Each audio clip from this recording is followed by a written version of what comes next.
A leader is a human being who can reach a large part of the population. If the leader is charismatic and influential, he or she can create a lot of positive change in people's thinking.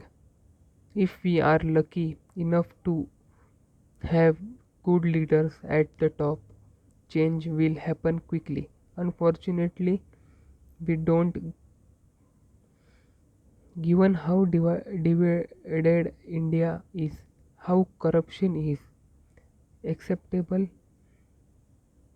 and how we lack good values, it is impossible for us to choose a good leader at this point. Deep down, we all are skeptical and ashamed of ourselves. Thus, anyone who even tries to change India for the better is seen with the critical eyes. We know we are all tarnished, so we doubt everyone else too. It is sad situation where we need a leader but cannot really trust anyone. Anti-corruption protesters are often doubted. I can bet some people reading this will be asking, what is Chetan's agenda? What is he trying to achieve?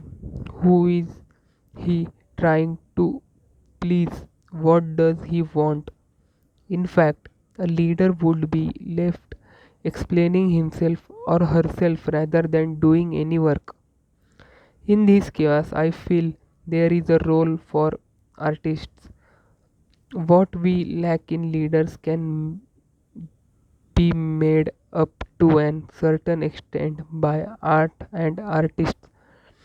Mo- Movies, books, music, popular art forms can inject people with a modern message and few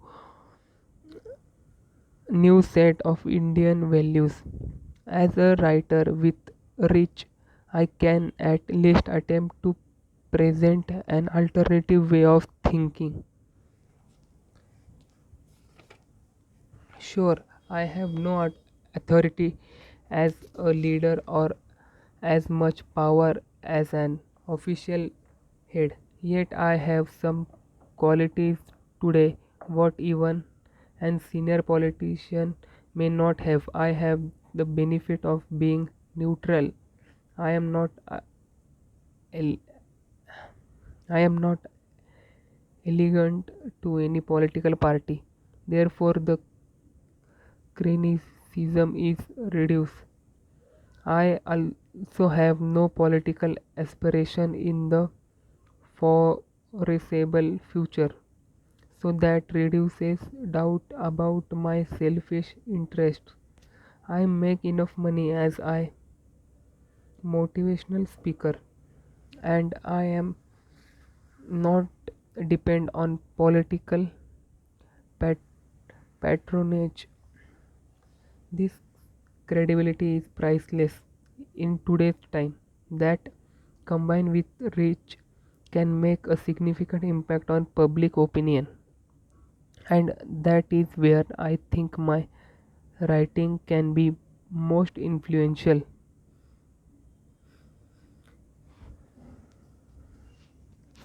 Have I made a difference? I have a long way to go as a thinker, opinion maker, and writer. The last 3 years have been a fun learning experience. I have been fortunate enough to make many new acquaintances and friends, many in the corridors of power. These friendships are not for any purpose other than mutual exchange of ideas and understanding each other better. And useless, I understand politicians. I cannot propose party, practical solutions. Something extremely important to me. unless the politician hear what I am trying to say, which is usually what the youth feels and wants. A change will never happen. Across parties, I have met several MPs and ministers in the past 2 years and tried to explain my thoughts to them. For reasons I confidentially cannot reveal each of every detail of my meetings. However, here are some few examples.